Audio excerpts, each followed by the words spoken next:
Афанасьев в душе был все время предпринимателем. Есть же такой стереотип. Неправда, ложь и статистика. 1,9 миллиардов товарооборот через их приложение. 8 лет государственной службы. Только там выходит сообщение, средняя зарплата Якутии такая, начинается там просто хай. И реально очень многие предприниматели были в шоке. За это, оказывается, такие компании банкротятся. Управление креативной экономикой все-таки вот корпорация развития Якутии во многом удалось. Конкурентов не было, да?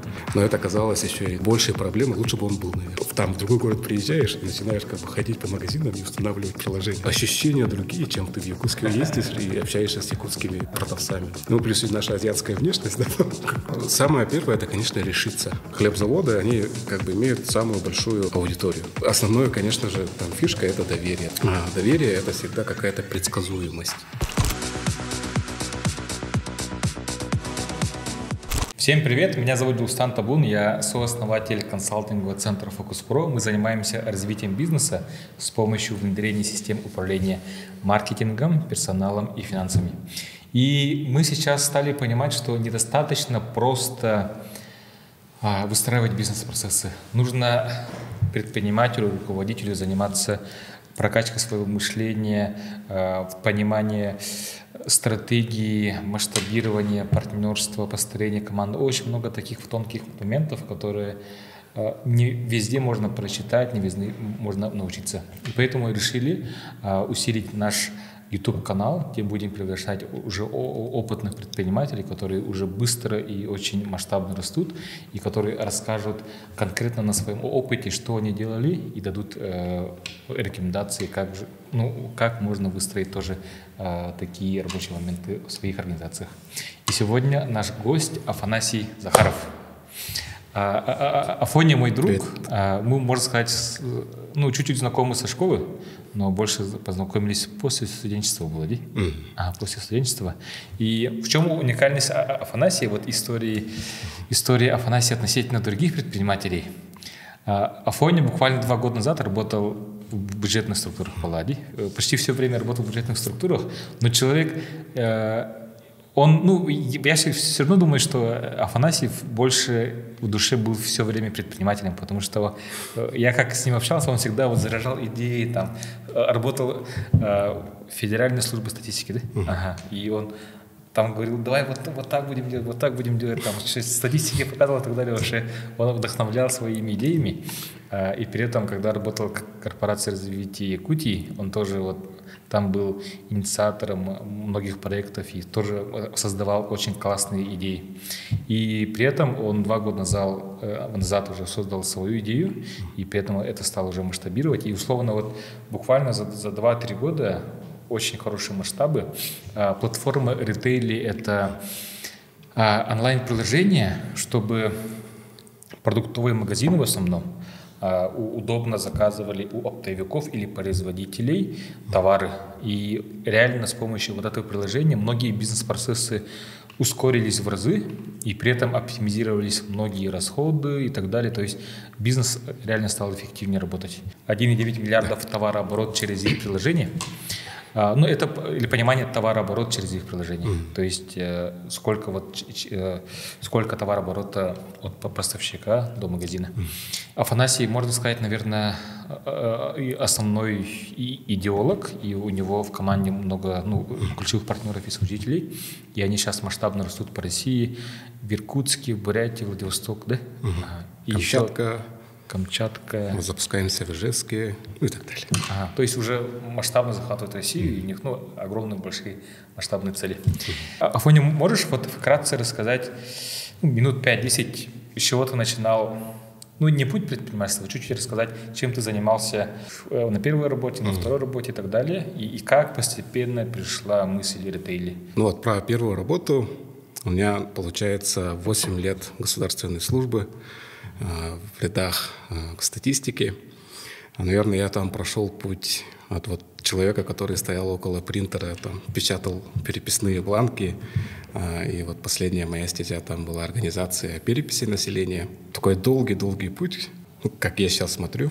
Можно бы, наверное, было пройти чуть побыстрее этот путь там, да. Такая там достаточно рутинная работа, да, но я ее всегда воспринимал как-то очень серьезно. Вообще у меня наверное, поколение моих родственников, они всегда около госслужбы были, да. Мой отец тоже, там очень долгого времени там работал, я всегда относился к этой работе, там, ой, там, как будто я шел там каждый день спасать мир, как будто.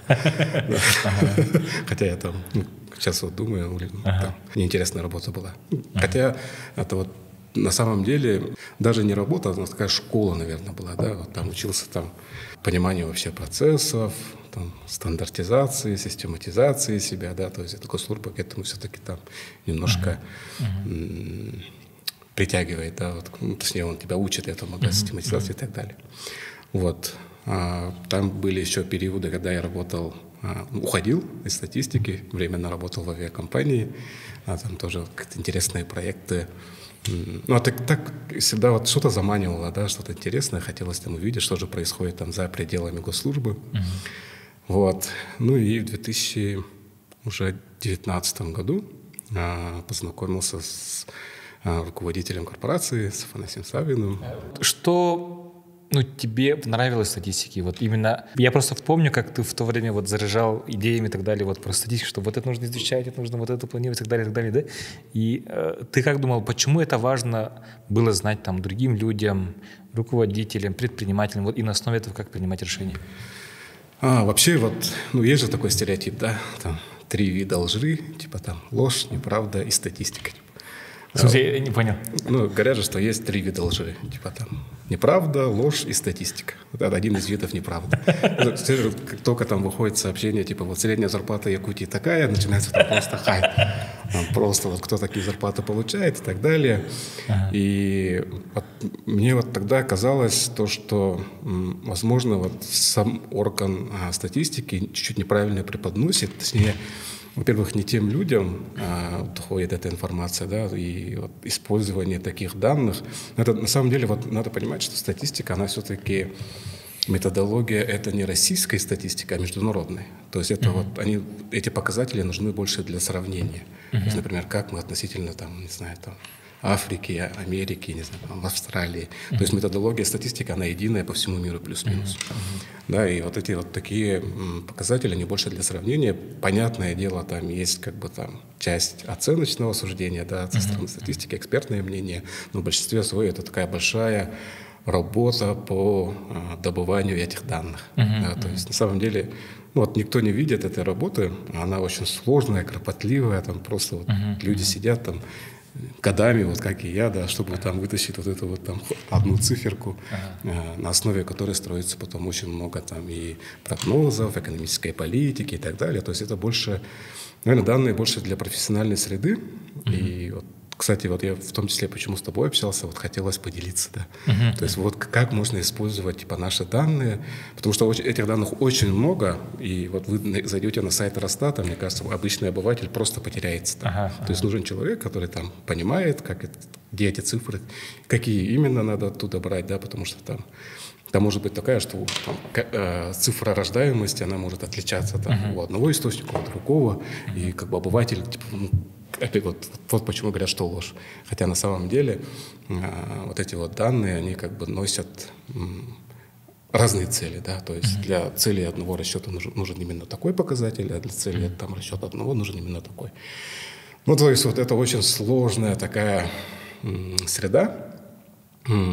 Конечно, основной как бы пользователь источником этого данных – это государство, а вот, например, тем же предпринимателям использование стат-данных, мне кажется, с помощью только человека, который там побывал, все это пережил, прошел, вот, знает эту методологию, да, то есть с помощью него можно как бы вот, отсеять все ненужное и как бы найти вот те самые данные, которые нужны там во многих, я думаю, процессах, в том числе бизнеса, потому что даже сейчас я там да, обращаюсь к данным Росстата, чтобы там понимать, какие процессы происходят и в нашей сфере. Именно так.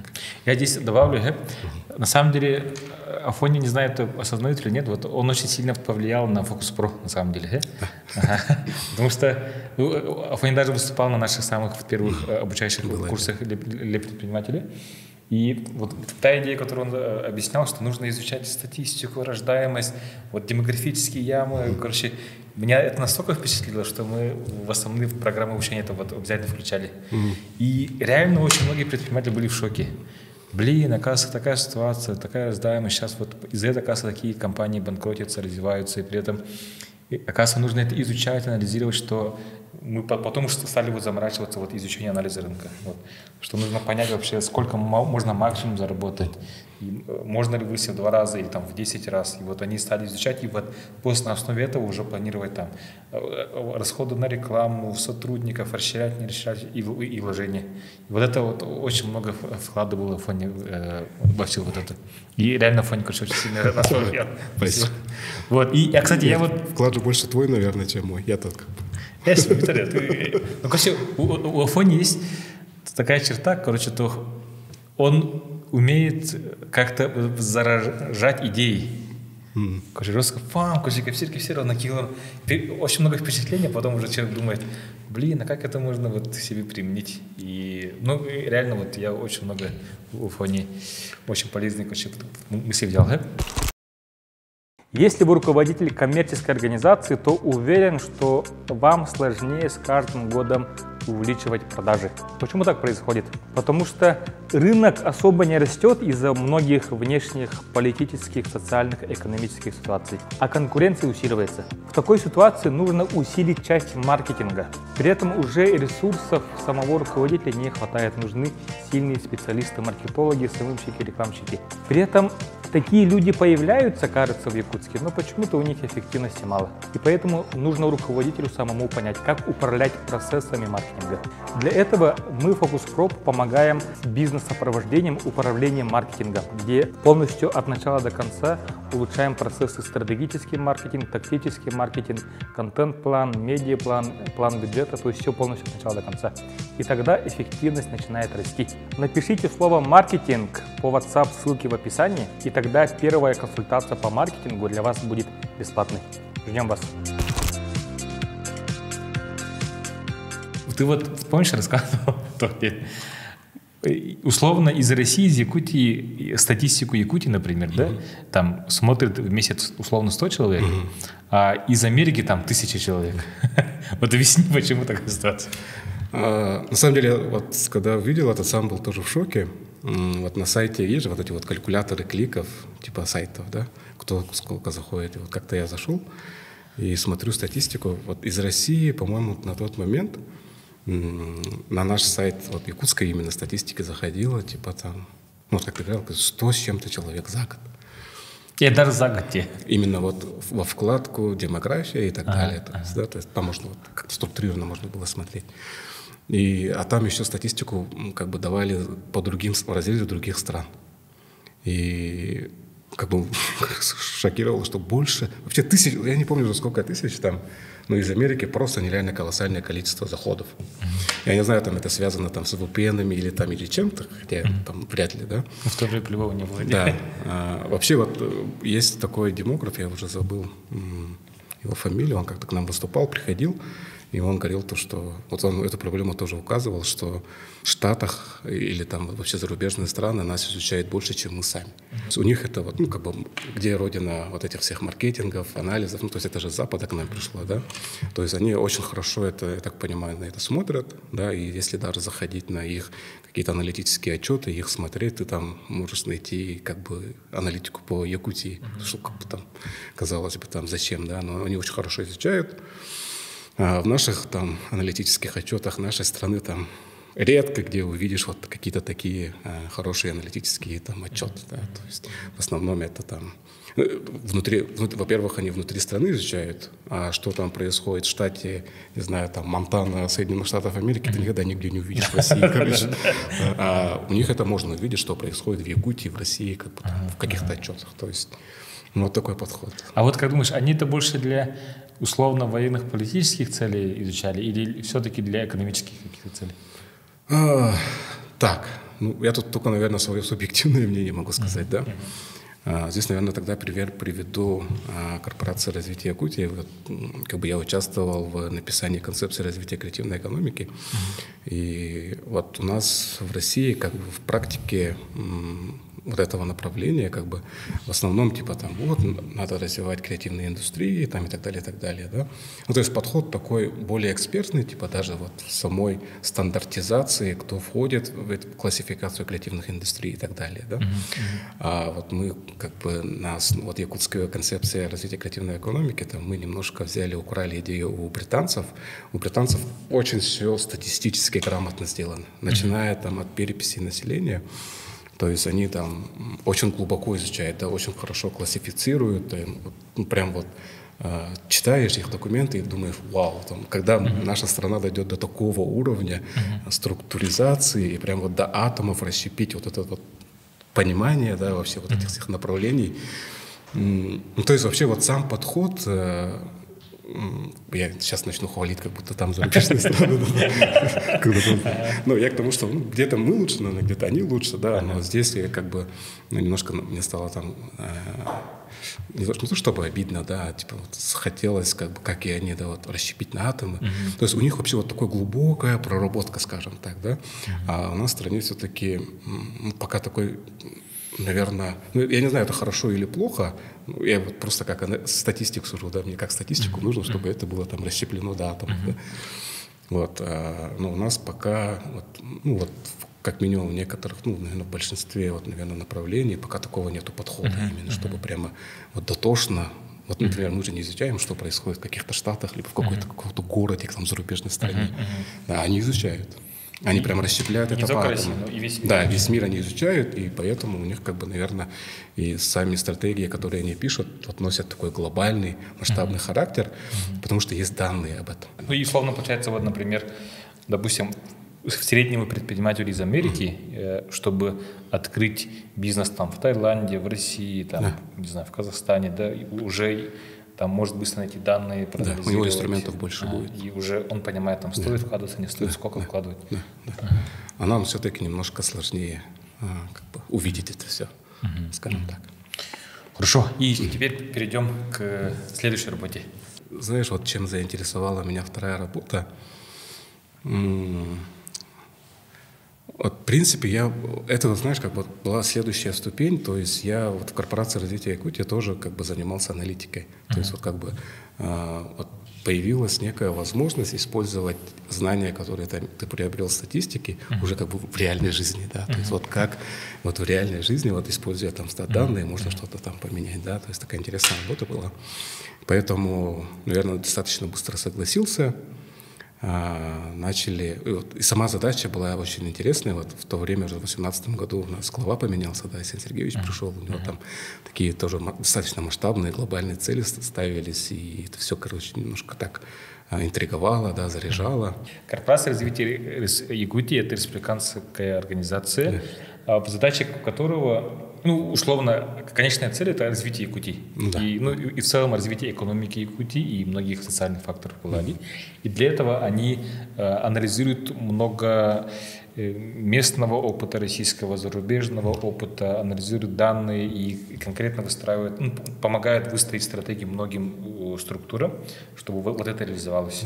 И образовательным организациям, и инвестиционным, и там, ну, в технологическим, там, ну и так далее. То есть и все, помогают всем структурам, как перейти к этой цели развития Якутии.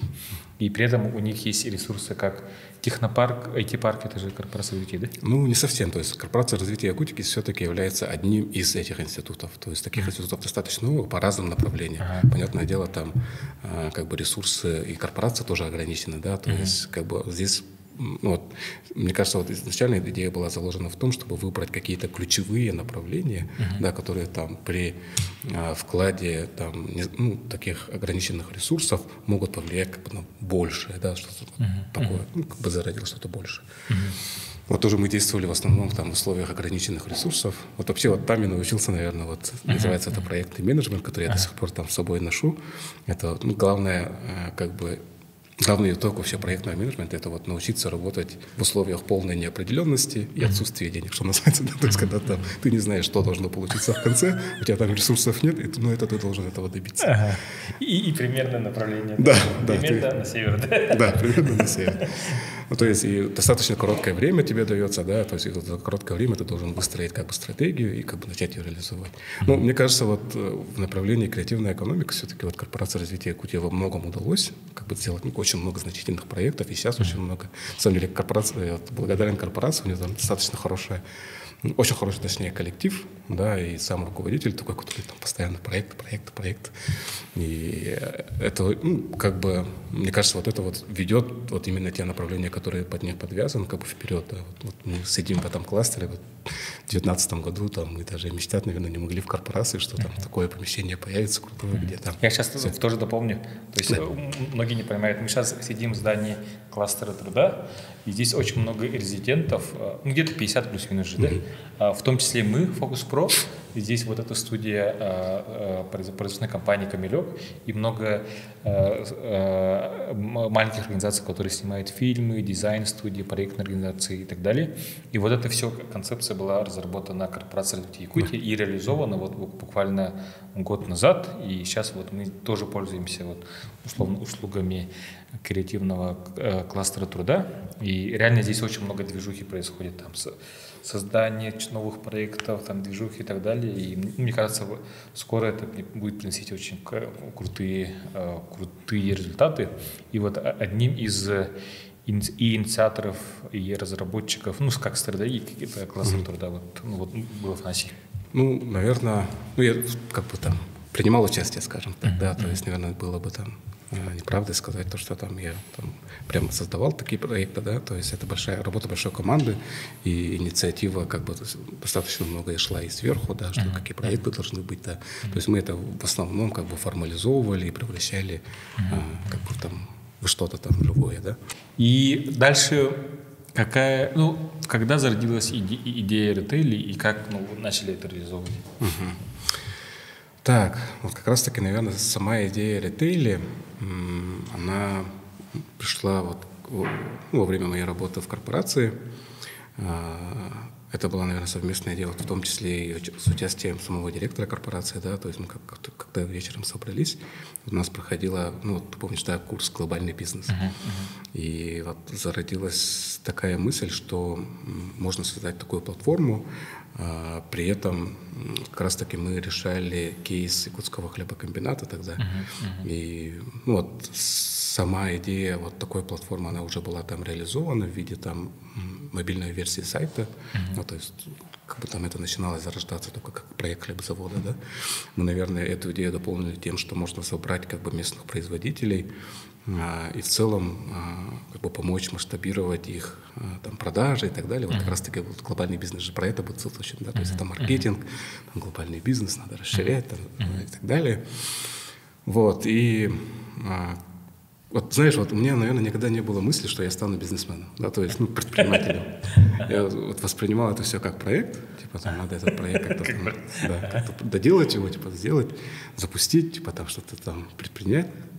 Вот мы, помню, вечером там пытались там, с Афанасием Савиным, типа, вот, короче, надо найти разработчика, который этот проект сделает, запустит, типа, там, сделает его таким масштабным и так далее. Вот, достаточно долго искали разработчиков, там разные там к разным людям ходили, но в итоге вот я пришел к Пете, это было, я не помню, ночью вообще, в выходные дни, ночью пришел к нему, говорю, вот, короче, есть идея такая, как ты думаешь, сможете ли вы это сделать? Потом мы поехали ночью к его начальнику Альберту, вытаскиваем его из дома тоже, короче, вот есть такая идея, короче. Ну, не знаю, почему надо было, наверное, дождаться утра. Немножко нетерпение. Ночью приехали. Он говорит, ну ладно, давай, короче, все, с утра нормально переговорим.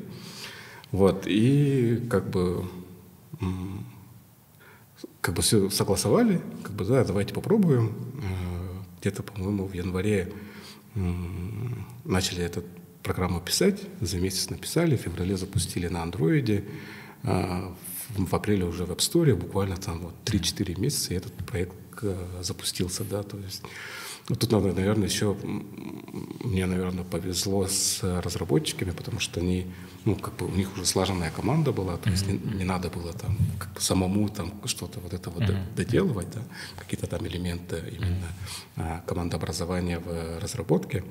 Вот они сделали, запустили, и на самом деле этот проект год стоял, там просто хлебзавод им пользовался, там, приложение работает, и вот, потом у меня это вот в мае мы там с друзьями, вот, кстати, очень важно, оказывается, вот у меня же круг общения в основном были бюджетники, госслужащие и так далее. У меня вот круг общения предпринимателей там вообще там раз-два, наверное, я общался. Вот именно таких хороших предпринимателей, прям предпринимателей. Вот у меня вот есть друг Дима и вот Вася, как-то втроем собрались, и поехали в Сочи. То есть они в майские выходные, они вечером собрались, говорят, все, завтра в Сочи. Я говорю, давай, поехали. Видимо, у них тоже заранее был план, потому что я там рассказывал, там плюс-минус делился то, что есть такой проект там, с ребятами и так далее. И вот тогда они решили, начали немножко там меня обрабатывать. Да, ты не хочешь там в бизнес идти, давай вот этот проект превратим в какой-то там бизнес-проект. Я тогда вот себя ощущал в этом проекте, чисто как вот я помогаю чисто этому проекту, да, то есть это приложение должно само, наверное, как-то развиваться. А ты вообще до этого особой мысли не было? Да, у меня вообще мысли не было, что я превратиться в то, что вот сейчас это превратилось. Вот. И вот как-то это общение шло, и в какой-то момент они сказали, вот мы тебе там поможем в первое время, там немножко денежку дадим, чтобы ты там совсем не умер с голоду. Типа, давай попробуем. И этот проект, я тогда уже в конце 21-го, по-моему, ушел с корпорации, да, там арендовал офис, и эта история началась. Как бизнес. Вот для понимания аудитории объясни, какие трудности или магазинов, или поставщиков решает вот эта платформа приложений? На первых порах, зачем это нужно было тому же хлебозаводу, да, то есть мы решали проблему загруженности диспетчеров. То есть представьте себе, там, у них там 1000 магазинов есть в городе, которые ежедневно заказывают хлеб. И это все происходит через телефон. Если продуктовые магазины сейчас смотрят, они эту боль знают. То есть это надо позвонить, дозвониться. И это все происходит еще в очень короткий период. Обычно вечером, когда там магазин видит свои остатки, он там видит, что там сколько хлеба на завтра нужно заказать, и начинает все начинают звонить одновременно. То есть там сотни звонков махом начинают там падать на хлебзавод. И здесь очень много возникало, конечно же, там сложностей, да, с обработкой всего этого, да, то есть там сидят девушки, там, как Нью-Йоркская биржа, там, быстро надо все отвечать. Вот, и сегодня у нас, например, там через приложение приходит 70% заявок, то есть представь себе, мы разгрузили на 70% вот этот отдел. Там вообще выдохнули, можно сказать, да, то есть это и условно можно сократить штат в 3 раза. Об этом не будем говорить. И на зарплату в 3 раза.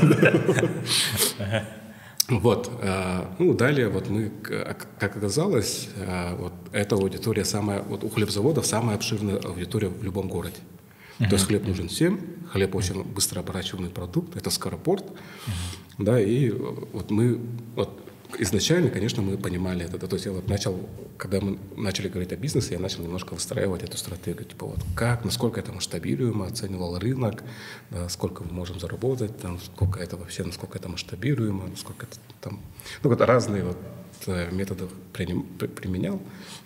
От стандартных там самсом, да, там всяких разных там методов оценки рынка, да. И показалось то, что да, действительно рынок огромный, просто огромный рынок.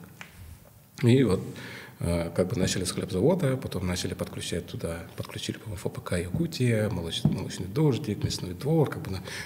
Именно эта большая аудитория, которую дает хлебзавод, начала становиться неким триггером для подключения других поставщиков, потому что рынок открываем условно. Да? Мы там добавляли фичу, там заключение договора внутри приложений, там между базами хлебзавода, молокозавода начали обмениваться, то есть у нас в год заключается где-то 500 договоров в приложении. То есть, казалось бы, там все друг друга знают, город маленький, а на самом деле никто не знает, оказывается. То есть мало кто знает друг друга, короче. То есть это надо позвонить, найти номер, кто, где, когда. Про мелких производителей вообще не говорить, их вообще невозможно невозможно найти, мне кажется. Вот оказалось, что это большая проблема, и вот сейчас вот на самом деле в Якутске достаточно вот скачать наше приложение со всеми там внутри, заключить договор и условно начать работать. То есть мы как бы постепенно увеличиваем количество поставщиков и вообще максимально удобным этот сервис пытаемся сделать. Вот. Потом начали подключать магазины. Магазины тоже это вот одна из проблем. То есть рынок был свободный, конкурентов не было, да? Но это оказалось еще и, наверное, большие проблемы. Лучше бы он был, наверное. Конкурент, да? Потому что с нуля, когда ты приходишь в магазин и начинаешь там, вот, есть приложение, скачай и начни работать так. Ну вот как баран на новые ворота. Так, типа там. Очень многие отказывали, выгоняли там. Очень много таких смешных случаев было, когда там нас просто там... Мы там ждали, стояли там часами, чтобы там встретиться с заведующим какого-то магазина. Тупо, чтобы с ним встретиться и показать. Ну вот постепенно, можно сказать, наверное, вот нам понадобилось, наверное, вот 2-3 года, наверное, да, вот все эти 3 года. Вот сейчас в Якутске, наверное, плюс-минус очень много заведующих, которые уже знают, да, как работать с приложением. И вот куда бы мы ни пришли, вот в других городах мы развиваемся, опять тот же путь проходим. То есть это вот проблема некого такого голубого океана. Давайте сейчас покажем для понимания вот приложение, потому что я уверен, что это абсолютно не реклама, потому что на самом деле они всех своих клиентов потенциальных охватили. Это все продуктовые магазины и поставщики для продуктового магазина. Все. Это просто для понимания, насколько крутое приложение App. Смотрите, вот здесь список основных поставщиков: ЕХК, Мясной двор, Молочный дождик, который еще какого я знаю, Цветов, Корея Опт, Кюн и так далее, например, да? И заходим на пример ЕХК, и здесь уже видны основные вот товары, и здесь можно очень быстро сразу заказать и сразу вот провести в транзакцию, да? И насколько я понимаю, вот это какие ключевые проблемы решает. Ну, вот если упростить, да?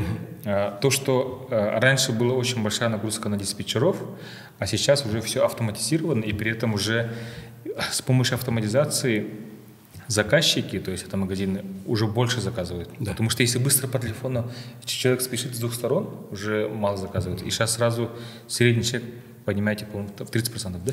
Ну вот по опыту скажу, что, вот, например, у тех же хлебзаводов мы поднимаем в первый месяц где-то порядка 15-20%. Вот так. И за полгода где-то 20-30%, да? Да.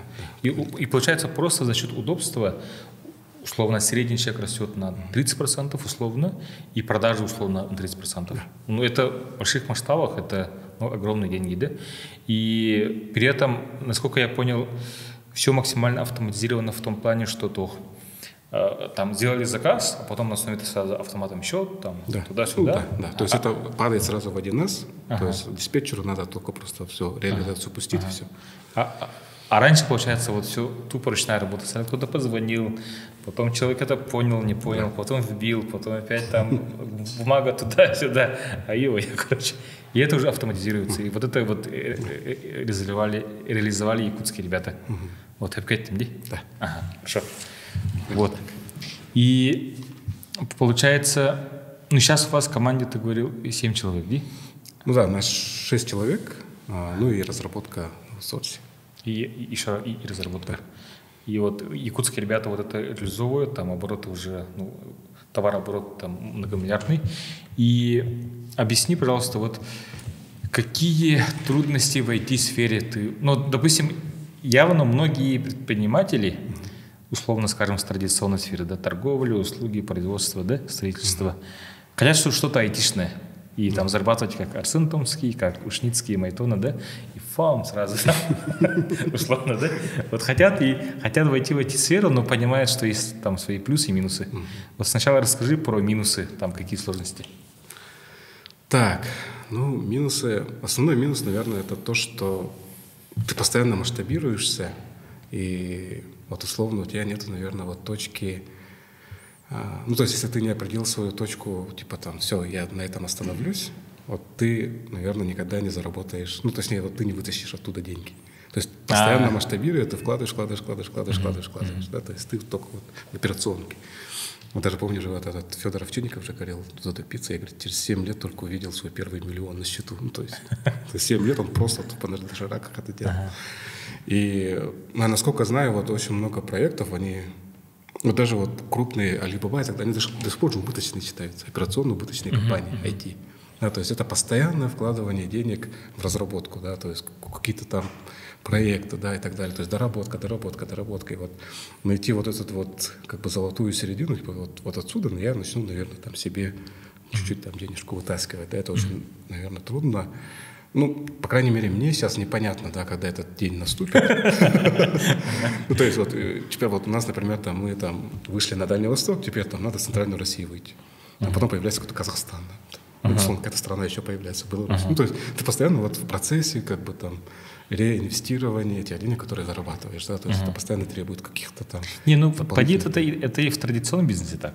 Ну, наверное, да, то есть я про традиционный бизнес ничего не могу сказать, что про это нет. Но именно вот одна из таких, как правильно сказать, трудностей, да, вот трудности это именно в этом, минусов точнее, да, не знаю, насколько это минус. И второй минус это то, что на самом деле вот кажется, что типа разработали и все. Ну, типа там, пора, типа там, ну, сразу должны деньги идти. На самом деле вот эта разработка, это оказывается бесконечный процесс. Вообще вот постоянно дорабатывание, обновление. Да, то есть с каждым разом как бы все глубже и глубже ты вот в эту разработку уходишь. И вот тут очень важно, наверное, сохранять вот баланс команды, баланс вот всех процессов, то есть выстраивание процессов, да, чтобы этот проект, вот в IT же всегда как бы ты что-то новое делаешь. Каждый раз это новый проект, и очень важно этот проект превратить в процесс. То есть вот это вот самое сложное, да. То есть вот что-то ты новое придумал, а потом надо это как бы там в процесс превратить. Если вот традиционный бизнес, там, не знаю, открыть продуктовый магазин, это уже как бы плюс-минус понятный такой бизнес, да, а в IT как бы ты все новое всегда создаешь. И вот теперь это новое надо как-то теперь в процесс превратить. То есть в постоянном процессе какого-то там, размышления, вот, что-то вот постоянно надо придумывать и как бы держать в голове очень много. Вот это, наверное, главные минусы. Какие плюсы ты видишь, то есть относительно других сфер, какие преимущества вот именно развития по IT-части? Ну, самый главный плюс, наверное, это то, что ты можешь быстро это все масштабировать. Точнее, вот тебе не нужно, наверное, прямо очень много ресурсов, типа вот, как, не знаю, открыть другой хлебзавод в другом городе. Ну, то есть это прям какие-то огромные инвестиции, там, не знаю, там что-то, очень много процессов выстраивания. То есть плюс-минус, наверное, нам легче масштабировать. Да, то есть пришли в город, начали работать, условно, да, там, так же, как и там другие проекты. Ну, из-за того, что у нас B2B, конечно, у нас чуть-чуть сложнее, там надо договариваться, да, то есть это про B2B продажи у нас всегда, но все равно это, мне кажется, быстрее, чем, не знаю, там, что-то физическое там организовывать. Объясни для понимания, вот в каких городах уже пользуются вот, ритейли? Вот, первый город, в который мы вышли, это был Владивосток, потом мы вышли в Бурятию, потом мы открылись в Иркутске, запустились с хлебзаводом, запустились в Камчатке. Ну, вот сейчас будем запускаться в городе Сарапул. Кстати, вот еще один плюс, вот ты начинаешь географию, оказывается, изучать. Есть, оказывается, город Сарапул. То есть это где находится? В Удмуртии, оказывается, находится. Ну, то есть вот откуда-то приходят как бы клиенты, такой, вау, такой город есть, оказывается, прикольно. Ну и еще один, кстати, вот плюс, как бы там вот, масштабируя, если ты как бы очень много начинаешь путешествовать, да, то есть ездить, города узнавать, там знакомиться с людьми, ну, то есть вот постоянно какой-то процесс типа там, новых знаний. Такое, наверное. Кстати, вот помнишь, ты рассказывал, в чем разница, ну, у вас же, получается, сфера B2B, это бизнес, который для бизнеса предназначен, то есть это не для физлица, а для других же организаций, да? И ты уже как-то понимаешь, в чем разница якутского бизнеса, вот там Хабаровского, там Камчатского и так далее, да? Вот объясни, в чем разница, ну, в других регионах как, а у нас как? Ну, честно, я на самом деле особой разницы не вижу. Вот то, с чем мы сталкиваемся, например, те же хлебзаводы, мне кажется, у них даже дизайнер сайтов один и тот же. Ну, вообще одинаково. Но, конечно, есть свои там нюансы. На самом деле, вот были в командировке в Пятигорске, Ставропольский край. Вот как бы сначала встречаешься там с клиентом, они говорят, ой, там у вас в Якутии все по-другому, у нас тут Кавказ, у нас люди другой, менталитет другой и так далее. А на самом деле, когда начинаешь как бы работать, люди плюс-минус везде одинаковые. То есть на самом деле такой большой разницы нету. Говорят, что вот ментально другие и так далее, ну, честно, я такого не наблюдаю. как бы плюс-минус одни и те же трудности, одни и те же задачи. И как бы там, вот если какой-то якутский предприниматель захочет выйти куда-то, на самом деле это вот, ну, то же самое нужно делать и плюс-минус как бы добиться тех же результатов. Как бы, тогда я, видимо, неправильно спросил. Вот, не разницу тогда менталитета, а вот ты помнишь, ты рассказывал масштабы Якутска и масштабы бизнеса в Владивосток, по-моему, ты рассказывал. А вот расскажи, в чем разница. Да. Ну, конечно, вот приезжаем во Владивосток, как бы мы же с Якутском, как бы в ценовых категориях Якутска находимся. Вот я даже не знал, как договариваться с клиентами. Вот с каким-то большим клиентом общались и предложили, типа, там, мы стоим столько-то. И клиент сказал, выпучил глаза, окей, для понимания, там, условно, там, Наджсел вот какой-то там зарабатывает там, в год там, 500 миллионов, а у них там, это там 10-20 миллиардов рублей. Ну, то есть и масштабы совсем другие, мышление совершенно другое, да, и там приходим, условно, как с деревни пришли, типа, вот, я вам почти бесплатно сделаю, типа, они такие, ну, конечно, давай, короче, и начинаем работать. Вот, это вот тоже, вот, оказывается, когда ты выходишь на как бы, другие города, начинаешь выходить, как бы ты сталкиваешься как бы, с тем, что все-таки вот, в Якутске мы как бы немножко локально живем, ну, то есть вот, в понимании там, размеров бизнесов там, и так далее, а там приходишь, как бы, там уже немножко другое общение. Ну и, конечно, вот в этом плане, кстати, вот Якутия очень похожа на Бурятию, то есть вот те же ценовые категории и так далее, когда там более большие города выходишь, там уже как-то разговор немножко другой. И еще расскажи, пожалуйста, вот какие были трудности при масштабировании в других регионах, да? И потом, что сделали для того, чтобы ускорить процесс масштабирования, как там быстрее там, заключать договора, переговоры и так далее? Ну, сначала про трудности, а потом про успешные действия. Ну, основная трудность, конечно, было то, что, ну, например, вот мы как бы в Якутске как бы на уровне своего понимания понимали, как развивать бизнес внутри города. Да? И, конечно, мы там думали, там, копипаст. Сейчас придем, копипаст, поехали. И основная трудность была в том, что, оказывается, вот в Якутске все равно вот найм сотрудников, он как для тебя легко. Да, то есть как, там, ты плюс-минус как бы знаешь людей, там, откуда ты приходит, как бы ты знаешь, как общаться. А там, короче, вот, вообще вот с нуля. То есть ты не знаешь, так, это что за люди, как с ними общаться. Найти даже сотрудника там оказалось вообще там какой-то там нереальной задачей. Как будто. Ну, видишь, вот у меня, возможно, тоже здесь опыта не хватало, общения вообще с людьми там. И вот основная трудность была в этом. И вот мы пошли путем, как бы, ну, возможно, нам чуть-чуть даже повезло, потому что наши вот клиенты, они из-за того, что мы IT, типа там, плюс-минус сами начали разбираться и сами начали развивать, да. Вот мы прям ездили по магазинам, там в другой город приезжаешь и начинаешь как бы ходить по магазинам и устанавливать приложения. Ну, то есть это немножко как-то вот все равно ощущения другие, чем ты в Якутске ездишь и общаешься с якутскими продавцами, да, там немножко там.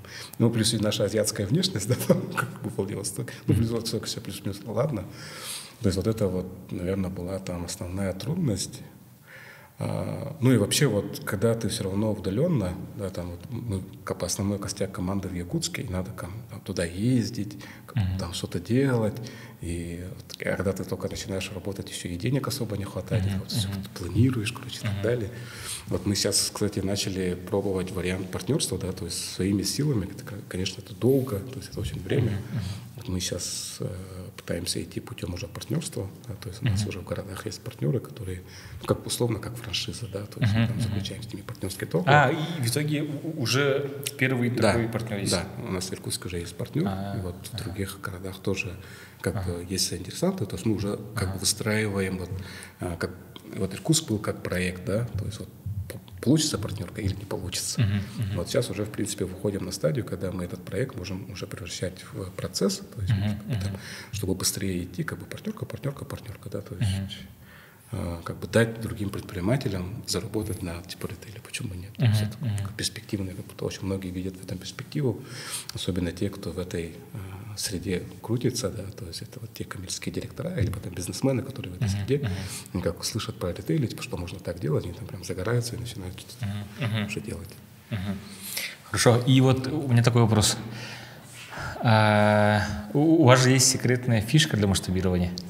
Вот, и мне кажется, ну, вот, она очень простая, и мне кажется, для любой сферы можно постараться найти такой инструмент. Ну, не у всех, конечно, но чтобы процесс масштабирования был быстрее, каждый может примерно под себя понять, как это можно под себя реализовать. Вот расскажи фишку масштабирования. Вот простое одно действие, которое сразу захватило рекорд. Наверное, вот самое первое, это, конечно, решиться. Ага. Ну, то есть оказалось, что решиться это типа трудно.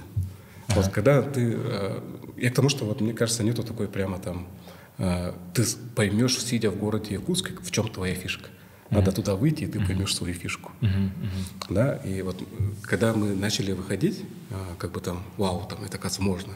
Типа там вперед, да, оказывается, можно там туда-сюда. Ну, и вот мы начали как бы... Сейчас у нас, короче, вот там целый проект, мы там по всем городам все просто поедем и начнем встречаться со всеми подряд. Ну, то есть это становится неким таким... навязчивой идеей, что ли, что вот надо масштабироваться, да, что это можно, получилось, второй, третий, четвертый, пятый, шестой. И вот фишку, вот эту вот свою фишку именно найдешь там, а не здесь. Сидя в Якутске, ты не найдешь эту фишку. Вот надо попробовать. Не, я сейчас чуть-чуть про другую фишку. Давай. Фишку, что...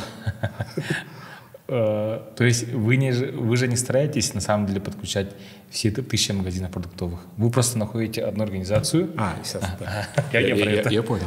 Да, вот как и в Якутске, вот я вот рассказывал, что хлебзаводы, они как бы имеют самую большую аудиторию, самую масштабную аудиторию. В любом городе ты придешь, номер один поставщик – это хлебзавод. С самым быстрым оборачиваемостью продукции, то есть это хлеб. Жизненный цикл 3 дня, поэтому каждый день практически заказывают. И как бы подключая хлебзавод и решая его задачу по автоматизации процесса приема заявок, как бы мы автоматически получаем его аудиторию, самую большую в этом городе. И уже как бы, когда и при этом хлебзавод сам заинтересован в том, чтобы перенести всех туда. Да, то есть ты даже особо усилий не прилагаешь, он как бы сам начинает, все подключайтесь теперь через приложение. И вот уже к этой аудитории мы начинаем как бы... Точнее, этой аудитории, когда она там разрастается, начинают интересоваться уже другие поставщики. Да, то есть это вот фишка оказалась, как бы, которая и даже в Африке фишка, да, то есть. И вот этим путем мы идем. И вот, например, это оказалось еще и очень большим конкурентным преимуществом перед нашими конкурентами, потому что у нас есть конкуренты, когда мы вышли, мы начали с ними сталкиваться там. Да, и вот как оказалось, вот это наша фишка в том, что вот нашим приложением магазины пользуются реально чаще, чем их приложение. Просто из-за того, что у них продукция, например, там, ну, более долгосрочная, типа там Герол, Марс и так далее. Это ты раз в месяц покупаешь, а хлеб-то каждый день. То есть нашим приложением де-факто магазины пользуются там, кратно чаще, чем любым другим конкурентам там, нашим, которые в основном представлены вот в сегменте типа там долгосрок. Типа там консервы ты заказываешь кому-то типа, там, раз в полгода. Да. Вот, то есть, еще раз, для понимания, получается, вот у них очень простая маркетинговая и простая эффективная маркетинговая стратегия находит в каждом городе одного, максимум 3 поставщиков хлеба и производителей хлеба, когда их заинтересовать, и они сразу заставляют установить приложение каждого магазина. Ну, условно, в среднем городе 1000 продуктовых магазинов, и сразу уже установки в 1000 магазинов. Потом, после этого, уже все другие производители там, производители мяса, колбасы, молока, туда-сюда, все на сайте устанавливают, и все оптовые. И в итоге сразу идет охват всего города, региона. Ну да. И у них сейчас простая маркетинговая стратегия, просто заинтересовать все хлебозаводы России. Одна простая фишка – ходить на выставки, где производители хлеба, их заинтересовать, и чтобы сразу массовый эффект. И реально, с таким подходом, мне кажется, через 3 года можно вот всю Россию охватить, мне кажется. Максимум. Да. Вот условно. Вот и мне кажется, для каждого бизнеса можно найти что-то вот такое, что самое ключевое, и что ключевое для этого ключевого, и потом уже в одну точку бить и уже вот масштабироваться. Вот. И, мне кажется, все очень гениально, очень просто и гениально, короче. Вот. Еще какие вопросы? Расскажи, пожалуйста, про партнерство. Вот. Мне кажется, у тебя довольно хорошо получается партнерство. И мне кажется, чтобы там делать большие проекты, и реально вот нужно уметь партнериться. Вот. Расскажи просто вот ключевые принципы, наверное, да, как успешно партнериться? И чтобы это партнерство было не в тягость, а наоборот в эффективности. Ну, наверное, приведу аналогию, да? Ну, как у меня это, наверное, получалось. Вот я раньше это, наверное, неосознанно делал.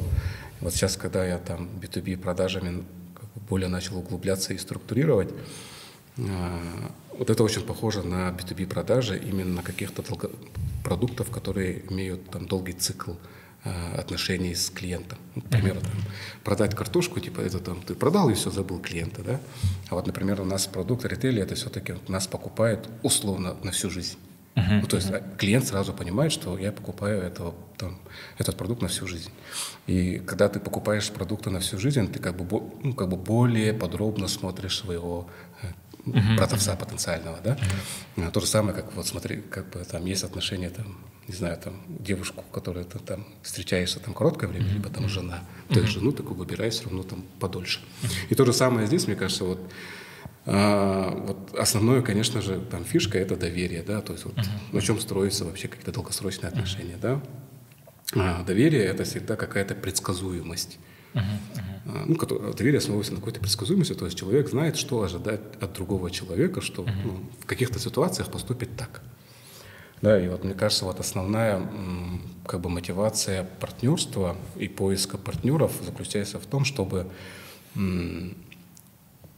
вот если ты выстраиваешь какое-то партнерство, понять, вот сможешь ли ты с этим человеком решать какие-то трудные моменты жизни. Ну, как разное случается в жизни, да, и здесь партнеров лучше выбирать, наверное, таких проверенных. Ну, я на самом деле как бы плюс-минус со своими всеми партнерами знаком достаточно давно, да, и как бы их знаю, их поведение в каких-то тех или иных случаях, да, то есть и любые конфликтные ситуации из-за этого решаются более как бы, ну, не то чтобы просто, да, ну, как бы ты все равно найдешь какой-то выход из какой-то ситуации.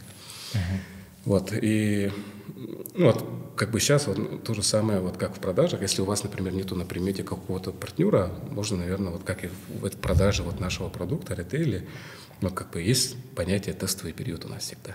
То есть мы, когда продаем хлебозаводу, там уже, да, мы как бы включаемся в тестовый период, во время которого, это как бы предсвадебное, типа там, давай повстречаемся месяц, а там уже будет видно, поженимся или нет, типа, да. Ну вот, то есть вот у нас всегда тестовый период, во время которого как бы мы узнаем друг друга получше, да, то есть мы стараемся в этот тестовый период чаще коммуницировать с нашим, ну, как бы там, клиентом, побольше с ним общаться, вот мы же врезаемся во все их бизнес-процессы. То же самое, как вот партнер, да, то есть разные жизненные ситуации посмотреть, да, то есть подходит, не подходит, как и в продажах, да, подойдет или не подойдет. Если все окей, как бы там, ну, почему нет, надо пробовать, да. Конечно, не полностью себя туда завязывая, да, конечно, это постепенно, и как бы со временем все равно как бы привыкаешь к этому человеку, либо там к этому партнеру, клиенту. Ну, и вот это вот опять-таки вот из серии, как этот проект превратить в процесс. То есть этот процесс превратится, когда вы уже ты знаешь, что там. Ну да, он такой. Да. Какая-то ситуация. А вот смотри, вот у Афанасия есть еще другой проект, где тоже он в партнерстве. Это ритейл вот как основное. И еще есть, как это объяснить-то, платформа, которая изучает ценообразование, сезонность, туда-сюда, короче, авиакомпаний и рейсов. И на основе этого делать ценообразование для авиакомпаний. К этим, да? Ну да. Лошадь, да? И они также создали такое IT-решение.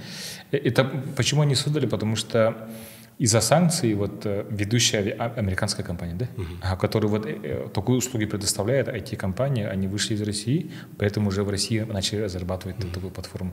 И вот команда Афанасия с партнерами — это одна из первых. Но там уже, получается, у тебя же партнерство, которое вы же недавно же, ну, вы недолго же знакомы. Вот, и там вот как получилось партнерство, и как думаешь, и почему ты с ними стал работать, и в чем ключ успеха в плане, что у вас там получается, короче? На самом деле я как бы с идейным вдохновителем этого проекта знаком на лет 10. Где? Да. С Сахаула, да? Да. Якутска. Он парень из Якутска. Паша, да? Нет, Ваня Винокуров. его да. Паша Б. Где?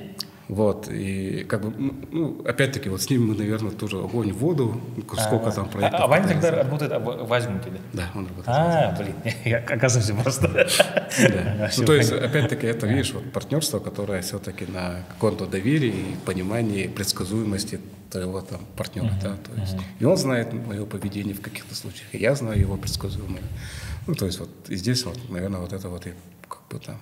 Короче, все плюсы и минусы друг друга вообще давно знаете, поэтому уже знаете, чего ждать когда-то. Наверное, это самое главное условие успешного партнерства. Ну и тогда, получается, если в случае партнерства, тогда нужно уметь из детства или там со студенчества уметь общаться, дружить с нужными людьми в Ладе, условно. Да? Потому что, нам-то с тобой повезло, мы учились в хорошей школе и в универах. Условно, некоторым-то не повезло, там учились в плохих школах, где там не очень ребята и так далее, учились в плохих универах. И поэтому здесь, наверное, ключевое для любого родителя устроить ребенка в хороший школу, универ, а потом, чтобы этот ребенок уже умел устраивать отношения, дружбу уже с хорошим ребятами, да? И, наверное, тут дополню, смотри, вот эта вот предсказуемость, конечно, типа основное, но помимо предсказуемости есть как бы там ряд тоже условий, как бы там критериев, да? Я бы отнес к этим критериям как бы ответственность, там, воспитанность, и вот эти вот два главных бэкграунда. То есть вот если ты знаешь, что это человек ответственный, он как бы там воспитанный, и плюс-минус ты его там плюс-минус хорошо знаешь, да, то есть в принципе это как бы стартовые позиции для того, чтобы начать с этим человеком партнериться, потому что ты знаешь, что он ответственно отнесется, да, то есть не просто там начнет и бросит это дело, либо там что-то сделает, да, то есть, все равно вот по жизни же идешь и как бы общаясь с людьми, изучая их, ты понимаешь, вот этот человек явно типа там что-то доверишь, он там это точно сделает. А есть люди, которые там, как бы особо не доверишься, да. То есть, и важно, мне кажется, вот потом для стартовых понимания, типа, подходит этот человек или нет, это типа ответственность и там воспитанность, а далее вот как бы эта предсказуемость, она постепенно сформируется, да, но ты в любом случае знаешь, что как бы там, что бы ни случилось в этой жизни, вы какой-то компромисс найдете. Смотри, вот получается, допустим, многие предприниматели из маленьких регионов и из Якутска в том числе, им удобно в одного расти, с малым бизнесом, да? Но мне кажется, для того, чтобы делать большие масштабные проекты, все равно нужно партнерство в Ладе. Вот объясни, почему все-таки легче, лучше работать в партнерстве, а не в одного? Вот когда ты, наверное, маленький бизнес, такой микро, да, конечно, вот тебя хватает на все. То есть ты можешь потратить ресурсы, там, ты можешь и там постоять у кассы, там, что-то принять, отвезти, привезти, короче, как бы там все, в принципе, может на тебе держаться. Но вот с увеличением масштабов, как бы ты постоянно, как будто тебя уже не хватает. Вот не хватает тебя реально, да, то есть и сами вот эти вот проекты, они становятся как бы еще, как бы больше. То есть раньше у тебя был проект просто там сделать кнопку, а сейчас у тебя там проект сделать кнопку для там 10 тысяч человек, условно. То есть, и это должно быть как бы очень много процессов завязано на всем этом. Да, и как бы понимаешь, что ты как бы без привлечения каких-то стратегических партнеров, ты просто не осилишь это.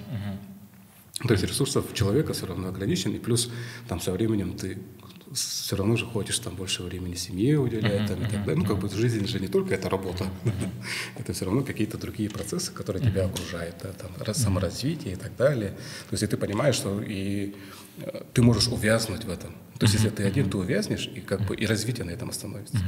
Вот партнеры, они тебе позволяют, наверное, там выкроить некое время, которое ты можешь посвятить уже как бы там дальнейшему развитию, либо чему-то, короче, более таким вещам, которые подстегивает нас, наверное, там, к жизни, да, а не просто там постоянно ты в этой операционке, ты постоянно в этом там, каком-то движении непонятном, и ты не видишь никаких там перспектив, условно.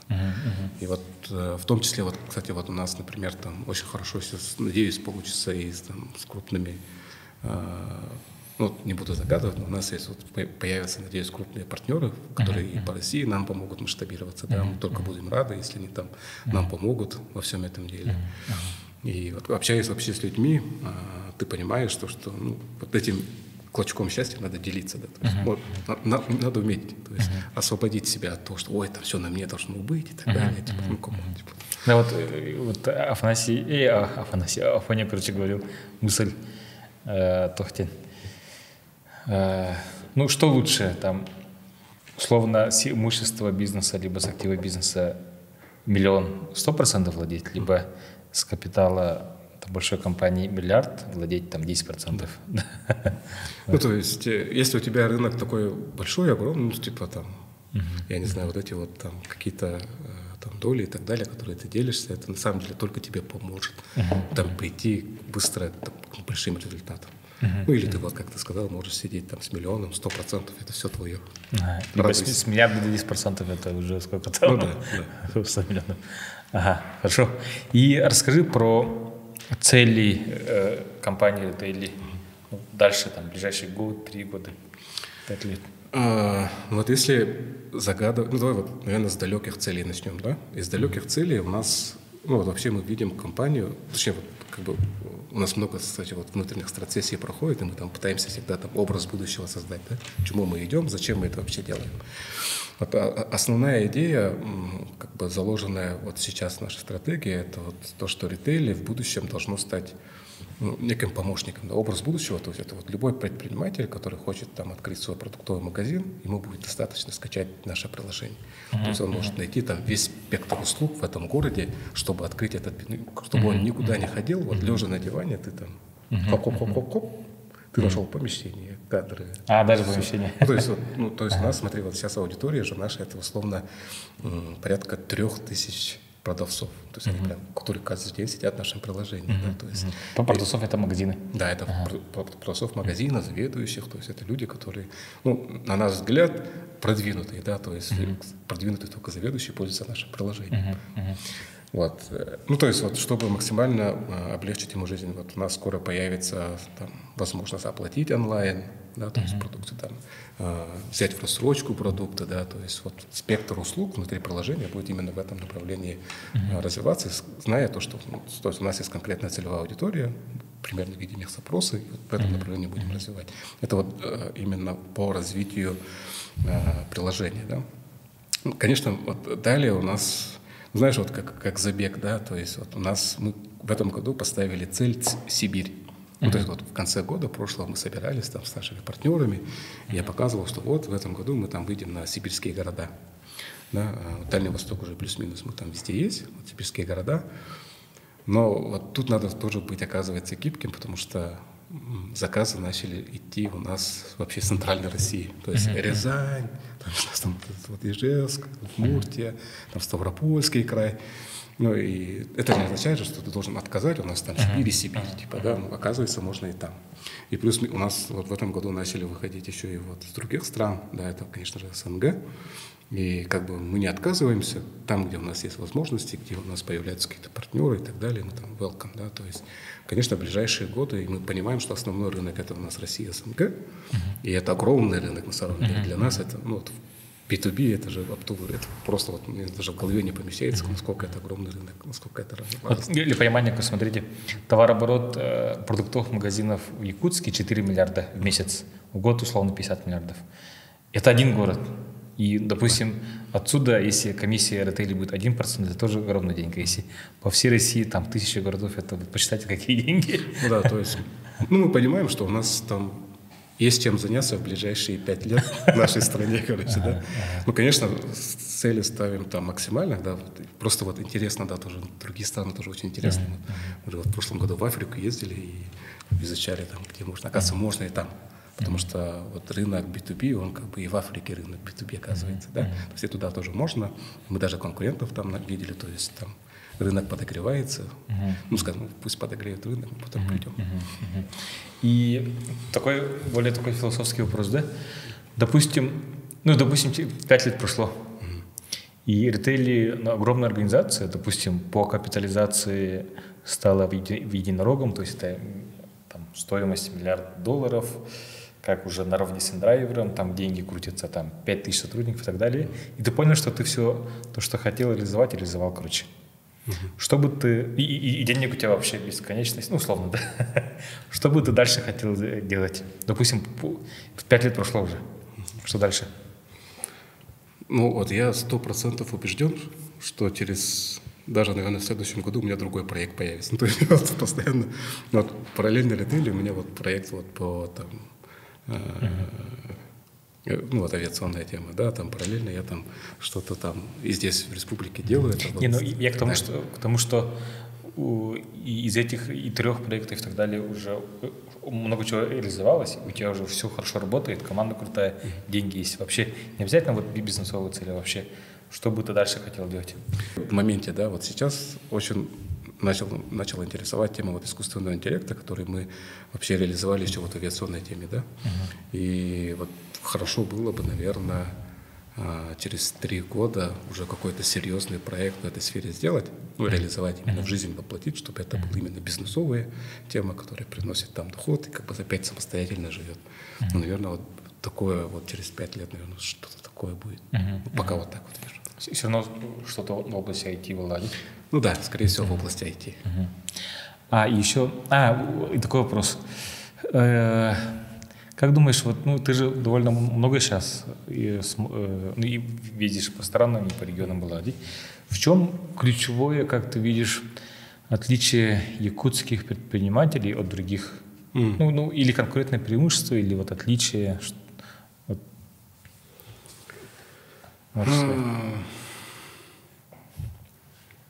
Ну, знаешь, наверное, вот какая-то вот действительно любовь к инновационности, что ли. Да, то есть вот даже вот бывая в регионах, ну, вот реально вот оказывается у нас регион один из самых там айтишных, да, то есть вот как минимум рядом, вот, которые там около нашего региона, да. Там достаточно с этим все плохо. То есть вот реально приходишь, уровень там развития каких-то таких собственных проектов, он очень слабый. То есть вот что-то есть такое, что вот ты приходишь, что-то вот сахалет хассоном сахта, вот прям вот что-то новое надо обязательно попробовать. Вот новое что-то, ну, я обязательно попробую. Вот, наверное, вот такая какая-то черта, и вот это вот все поглощающая черта, можно сказать, это новое. Что-то новое приходит, у всех. Что-то новое приходит. Вот даже в деревнях же видишь, вот в якутских деревнях, у всех стоят вот эти вот тарелки телевизионные. Это уже одна из особенностей Якутии, что это впервые там, бах, у всех там появилось. Либо там что-то пришло новое, у всех это появилось. Вот это вот, наверное, даже черта не предпринимателя, а в целом какая-то черта, наверное, народа, что ли, интересная. Это вот единственное наблюдение, наверное, так. Потом еще помнишь, вот мы общались, ну, я здесь хочу добавить, что у якутского бизнеса и в целом у регионального бизнеса вот отличие от московских больших корпораций, условно, да, или там западных, может быть, да, в том, что мы многофункциональны. То есть маленькой командой делается огромная работа, и в итоге, ну, более гибкие, быстрые, адаптируемые, и там многозадачность и скорость, потому что в больших корпорациях, например, есть там подразделения, отделы и так далее, и там через них должно быть много ступеней там согласования, планировок. Мы быстрее, короче, в этом плане. И из-за этого может быть что-то реально инновационное, крутое, быстрорастущее, скорее всего. Вот, наверное, здесь, да, приведу пример наших конкурентов, чтобы вы понимали, у нас, например, там основной федеральный конкурент, у него капитализация 370 миллионов рублей. Ну, то есть это огромная корпорация, да, условно, для наших, там, в сравнении с нашими там. И мы с ними как бы наравне бодаемся. То есть, как бы даже где-то их обыгрываем, переезжаем. То есть, вот, возможно, да, вот, использование вот, небольших ресурсов, которые у тебя есть, ну, максимально, да, чтобы не замерзнуть зимой. Минус 50. И последний вопрос. Что бы ты посоветовал предпринимателям, которые хотят развиваться либо в IT-сфере, либо вообще даже, если даже не IT-сфера, хотят выйти на российский масштаб, например? Что бы ты посоветовал? Ну, самое ключевое. Вообще, ну, вот первое, конечно, это развивать вот кругозор, как все там устроено. Ну, то есть как бы начать хотя бы вот ездить в какие-то города, смотреть, как у них там устроено. потому что вот все равно, не побывав там, вот никогда не узнать. Лучше вот один раз увидеть, чем 100 раз услышать. Да? То есть побывать на всяких там... Вот я, например, во Владивосток приезжаю, либо там в другой город, я всегда хожу на какие-то бизнес-тусовки. Ну, то есть узнать, вот кто там, что там, какие там движения происходят. И как бы вот это вот очень помогает, как бы... Но все равно вот как бы ты же сначала как бы отторжение у тебя же есть, да, что там, Владивосток, что ну, другой город и так далее.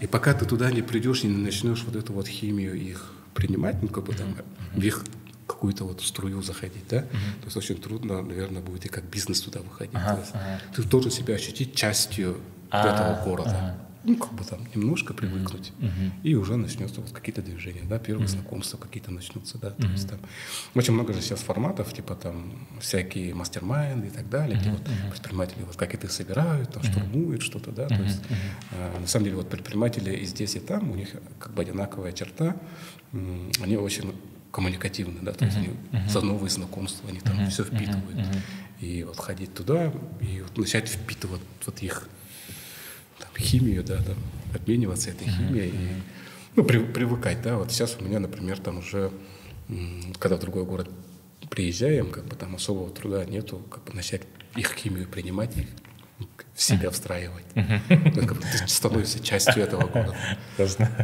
Наверное, так. Супер.